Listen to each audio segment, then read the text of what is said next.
Well, if I sound like complete crap, it's because I do. Running a fever of 99.5, yeah, it's not really all that fun, but we got the first 2 episodes of Season 4 of Rebels, known as the Heroes of Mandalore, and I'm gonna tell you right now, it's pretty darn sweet. Without a doubt, these first 2 episodes are some of the best episodes we've gotten of Rebels, just the best storytelling, the best action, just the overall best character building. These 2 episodes, they not only give a good perspective of where Sabine Wren's place is when it comes to the Mandalorians, but when it comes to Bo-Katan, when it comes to Satine Kryte's sister, and where her place is with the Mandalorians. The first episode is actually really exciting because it shows Sabine Wren's worth and her role as a leader when she leads her troops into battle to take down kind of a cell tower type place where the Empire is getting their information. But it's not just Sabine Wren we get to see here in growth. We also get to see a tint more of that relationship between Kanan and General Syndulla. And at the end of the episode, we get the devastating fact that the weapon that Sabine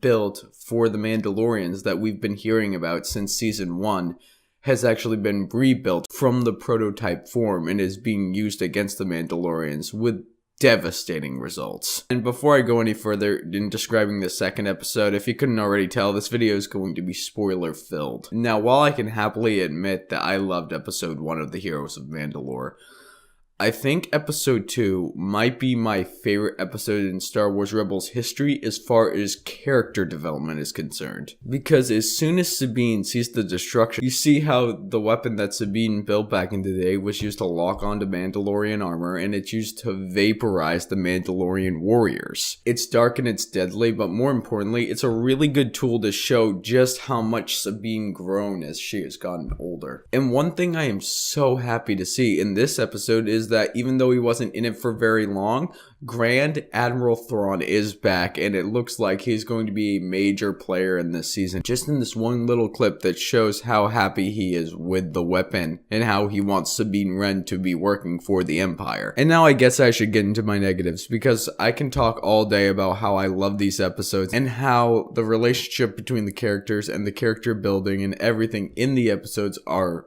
fantastic. But there are a couple of things that disappointed me. The first thing is I think the Heroes of Mandalore, I think it should have stretched out to 4 episodes, because honestly, I loved what these first 2 episodes of season 4 gave us. But in my personal opinion, I don't think it was enough.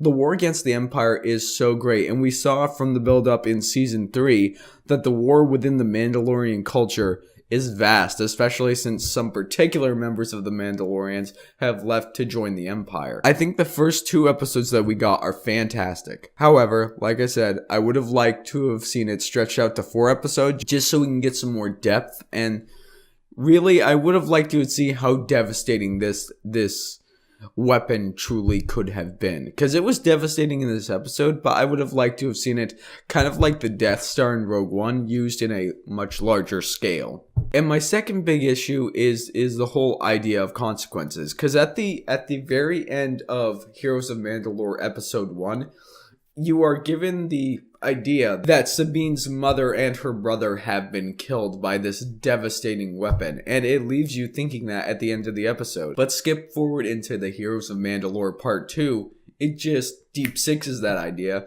and that consequence is left untouched. You find out her brother and mother are still alive. You know, I would have liked to have seen that consequence stay where it was, because I feel if her mother and brother had been killed by this devastating weapon, her resolve to fight against the Empire, very much like Luke's was inside of Star Wars A New Hope, would have been much stronger. But ultimately, guys, I thoroughly enjoyed these 2 episodes of Star Wars Rebels. They are some of the best episodes we have ever gotten. They're great, and I can't wait to see what the future of this season holds. It's obvious from these 2 episodes, it's going to be more, you know, still kind of kid-friendly, but delve deeper into the darker tones. I can't wait to see how Grand Admiral Thrawn is going to come back, and we know he's going to come back with a vengeance, especially after what happened last season. But with all that said, if the rest of this season matches up to the tone of these first 2 episodes, it is going to be a fantastic season, and Star Wars Rebels is going to end with one heck of a bang. Now, before I go knock myself out with fever medication again, guys, just remember, it is what you say that matters. So I want to get your input. If you've seen these first 2 episodes of season 4 of Star Wars Rebels,